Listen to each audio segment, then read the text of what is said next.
Arriba el torn del representant de la llista del PSPB-PSOE, el senyor Perelló. Quan vulgui, té la paraula. Pues bueno, yo creo que a estas alturas de la crisis, quien no sabe que estamos en crisis y que la crisis es una crisis mundial que afecta a España y a Europa, pues eso porque es canal nuevo, porque se refugia en la ignorancia. Todos los demás sabemos eso. Y frente a eso lo que tenemos que hacer es establecer una nueva regulación de los mercados de capitales, crear medidas positivas de empleo respetando la protección social, acabar con los paraísos fiscales y acabar con todos aquellos elementos que han provocado esta crisis, ordenando una nueva economía, apoyando los sectores productivos y que desde luego nos permita inspirar la salida de la crisis desde Europa.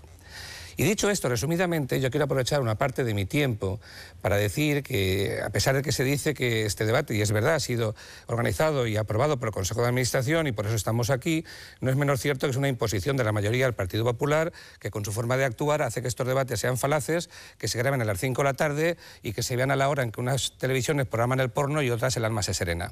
Y quiero aprovechar también para solidarizarme con todas aquellas personas que trabajan en esta casa y que han de soportar permanentemente la insidia de la manipulación y tienen que verse obligados a cambiar titulares y a verse en su deontología professional afectada. Com a moderadora, li prego dues coses. Primer, que sap vostè que té el torn d'intervencions, de conclusions al final del nostre programa i sí que perfectament pot exposar les seues idees. I en segon lloc, que té 2 minuts.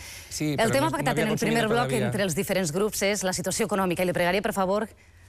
Es que la situación económica es de aquello de lo que ustedes no informan cómo está, porque solamente se ve que ustedes culpan desde esta televisión a Zapatero, y el señor García Margallo, que ha sido decente, ha dicho muy claramente que estamos en una crisis económica mundial, pero lo ha dicho él porque es así, pero la mayoría de los que dirigen esta casa no son así y dicen otras cosas. Y yo de aprovechar el único espacio que tengo, porque ni como senador ni como diputado valenciano lo he tenido, para poder hablar en un momento que ustedes no me corten, porque esto les obliga a la Junta Electoral a hacerlo. Y cada uno aprovecha sus ocasiones para hablar. Y yo lo hablo así y lo meto dentro de la situación económica, señora moderadora. Esta es la vida.